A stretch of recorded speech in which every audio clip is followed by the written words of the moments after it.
Jorge Torres, President, Licensed Customs Broker for Interlink Trade Services.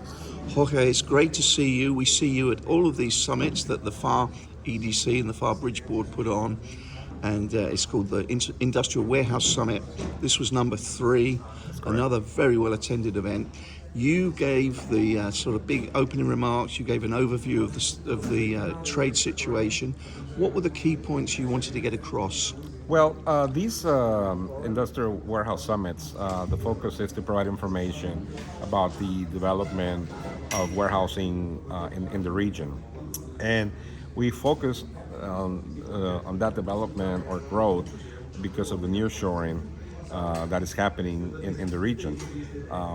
So my presentation was explaining again what nearshoring is, and also providing some trends of where we're headed with the nearshoring in Mexico in the next couple of years. So in one of your slides, you were pointing out, you had the numbers up there for the foreign direct investment, and you said at one point that Mexico is doing well, but not as well as it should be. Yeah, the 2023 foreign direct investment was 36.1 billion, and they were thinking of hitting 40 or above $1 billion, but they didn't get there. They're gonna get there this year, but it was a little bit slower than they expected. That's correct. Any reason why? Have they calculated what the reason for that was? Maybe delay in decision making from companies in making investments. Also, you said there that you showed a map of Mexico where all the development's happening, where the foreign direct investment's going to, and Tamaulipas basically wasn't on the map, which has been reported before, Yes. but that's not good for the valley. No, it's not, because we're right across the river from Tamaulipas, and we do need to promote Tamaulipas as an area that needs to be growing and getting some of that nearshoring investment, or foreign direct investment. Do you happen to know if the leadership in Tamaulipas, the state leaders, are addressing this now? I know they have, maybe not to the extent that other states have done, like Nuevo León, Querétaro, and Coahuila, and other states. I do think that they need to be more proactive and more aggressive in promoting the state. So I think that they've been dragging along. So. Another topic, also in your presentation, you spoke about what could become a competitor to the Panama Canal. Tell us more about that. Yes, there is. This has existed, the Isthmus of Tehuantepec, which is the narrow part of the southern part of Mexico, which is between Oaxaca and Veracruz, Puerto de Salina Cruz and Coatzacoalcos, Veracruz. And they're building intermodal infrastructure so that ships can be offloaded and then rail or truck to Coatzacoalcos and then loaded in another vessel, which will take it from the Pacific to the Gulf of Mexico and then to the Atlantic, which is basically what the Panama Canal does, from the Pacific to the Atlantic or vice versa.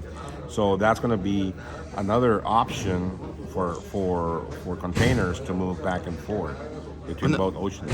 I know there was some excitement a year or so back when that sort of became public knowledge, but you're saying it's still going ahead. It's going ahead. What's the time frame? Yes, and probably in a couple of years we're still seeing. I mean, they started with the Tren Maya, which goes around the peninsula, Yucatan Peninsula, but that's pretty much, from what they say, a couple of years from now. How, if any, does this benefit South Texas? Well, mainly it benefits Mexico and the southern part of Mexico, because that's gonna create a need for infrastructure, industrial parks, warehousing, distribution. But we can use that from ports like Houston, even Brownsville, for crude products. They can move easily back and forth.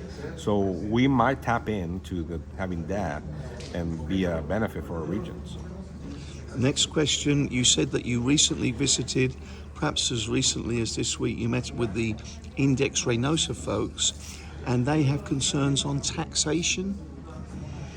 Well, there are some issues. The Mexican government has been a little bit aggressive, or somewhat aggressive, in auditing companies for their value IVA certifications and OEA certification, which are certifications that the maquila industry needs to operate and don't pay value-added tax. So they are doing more audits, and they're being more picky and try to find mistakes so that they can issue fines or collect value-added taxes that were not paid.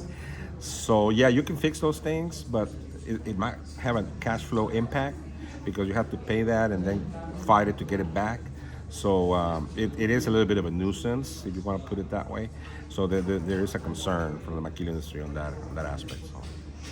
And the next topic in your presentation that piqued my interest, you spoke about how this is a very big year for the elections, for the leadership in Mexico. And although the AMLO's party is ahead, Claudia Sheinbaum is very, according to all the polls, she's got comfortable leads going into the election in July. But you said there could be some surprises. Well, I mean, look at what happened in Argentina, but I mean, it's not done until the voting is counted and it's official. But it's not very likely that's going to happen. I think Morena is going to continue in power. I mean, but you never know. Implications for the border region? Well, if we're going to have a continuation of the current administration, which is Morena and the 4T, the Fourth Transformation, we see more of the same. There is some optimism from the private sector that hopefully with someone like Claudia Sheinbaum, she will be more business friendly and work with the private sector to ease some of the concerns like the one I talk about, taxation, and work together to develop better infrastructure and streamline processes, etc. So obviously we always want, when there's a new administration, we have high hopes. Whomever comes, whether it's Xochitl or Claudia, which is very likely Claudia, I think Mexico, the private sector and the maquila sector will be ready to work with her. And business likes certainty, doesn't it? It doesn't like surprises. Exactly. Those are all the questions I had, Jorge. Is there anything I've missed? Any other important points you wanted to get across in your presentation? Well, basically, also I pointed out about the U.S. elections. We have either Trump or Biden. I mean, that's to me, still a coin toss. Although Trump seems to be a little bit ahead in the polls, but that might have an impact on the USMCA renegotiation and the trade war with China. Different approaches, maybe the same end result, but different approaches from each administration, each presidential candidate. But again, this year everybody's hanging on and waiting to see what's going to happen on both sides of the border. And that's why I said nearshoring hasn't really picked up speed as we hope so. But after this, I think next year we're going to see that trend continue. And do you want to end by just giving a shout out to the FAR Bridge Board and the FAR EDC for putting this summit on a regular basis? It's so popular these days. Yes, it's been great working with the FAR Bridge and FAR EDC. This is the third one, and we're looking to have a fourth one later on this year, probably around September timeframe. But these are critical to provide information to the community on how we can grow this community with warehousing, with additional more maquilas, with more investment, nearshoring. But we need the support of the private sector, educational sector, and the public sector. And if we all come together, I think our region will be extremely competitive in the next couple of years. So. Well, Jorge, thank you so much for the time you've given us today. No, thank you, Steve.